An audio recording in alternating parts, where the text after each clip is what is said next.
Corona virus से बचने के लिए दुनिया भर में अब तक कोई वैक्सीन या दवा नहीं बन सकी है। देश में लॉकडाउन का तीसरा चरण खत्म और चौथा शुरू होने में 3 दिन बचे हैं और अर्थव्यवस्था पूरी तरह से गर्त में बैठ गई है। इसी बीच विश्व स्वास्थ्य संगठन WHO की ओर से एक बड़ी चेतावनी आई है। आखिर क्या है WHO के द्वारा दी गई चेतावनी, जानने के लिए देखिए पॉलिटॉक्स की एक खास रिपोर्ट। ये है टॉक्स न्यूज नेटवर्क और आप देख रहे हैं पॉलिटॉक्स, राजनीति का कच्चा चिट्ठा।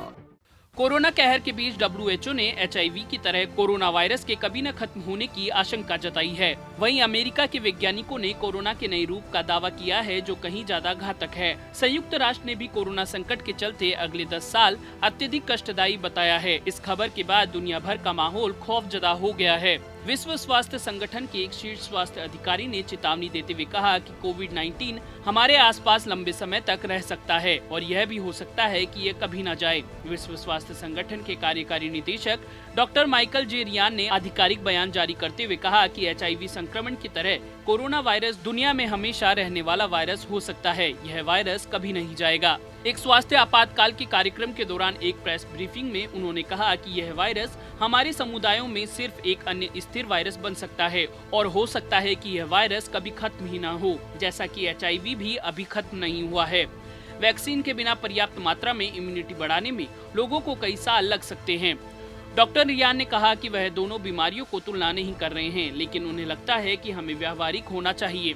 उन्होंने लॉकडाउन जैसे फैसलों को आगे बढ़ाने का समर्थन करते हुए कहा कि मुझे नहीं लगता है कि कोई भी ये बता सकता है कि ये बीमारी कब खत्म होगी। कोरोना वायरस को रोकने के लिए लगे प्रतिबंध को हटाना अभी ठीक नहीं है, क्योंकि मामले अब भी अधिक आ रहे हैं। अगर ऐसी परिस्थितियों में लॉकडाउन या प्रतिबंध हटाते हैं तो वायरस तेजी से फैल सकता है। अगर प्रतिबंध हटा तो वायरस बड़े पैमाने पर फैलेगा, इसलिए आगे भी लॉकडाउन बढ़ाने की संभावना है। संस्थान निदेशक ने ये भी कहा कि मुझे लगता है कि लोगों के सामने यह बात लाना जरूरी है।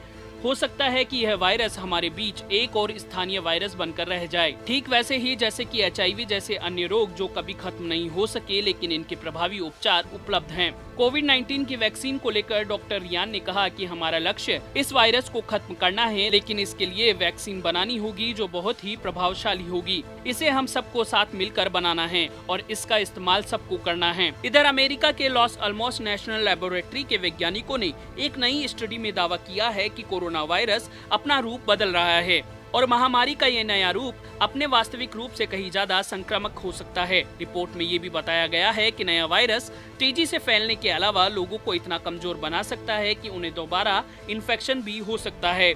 इसी बीच संयुक्त राष्ट्र के पूर्वानुमान के अनुसार कोरोना वायरस महामारी विश्व की अर्थव्यवस्था को इस वर्ष 3.2% तक घटा सकती है, जो 1930 के दशक की मंदी के बाद सबसे खराब आर्थिक गिरावट होगी। संयुक्त राष्ट्र की जारी मध्यवर्षीय रिपोर्ट के अनुसार कोविड-19 की वजह से वैश्विक आर्थिक उत्पादन में लगभग 8.5 ट्रिलियन डॉलर की कमी आने की उम्मीद है। ये गिरावट पिछले 2 साल की सभी आर्थिक फायदों पर भारी पड़ने वाली है। वहीं आर्थिक स्थिति और संभावना रिपोर्ट में कहा गया है कि कोरोना महामारी गरीबी और असमानता को निश्चित तौर पर बढ़ावा देगी। इस वजह से 2020 में करीब 3.5 करोड़ लोगों के गरीबी रेखा से नीचे जाने की संभावना है।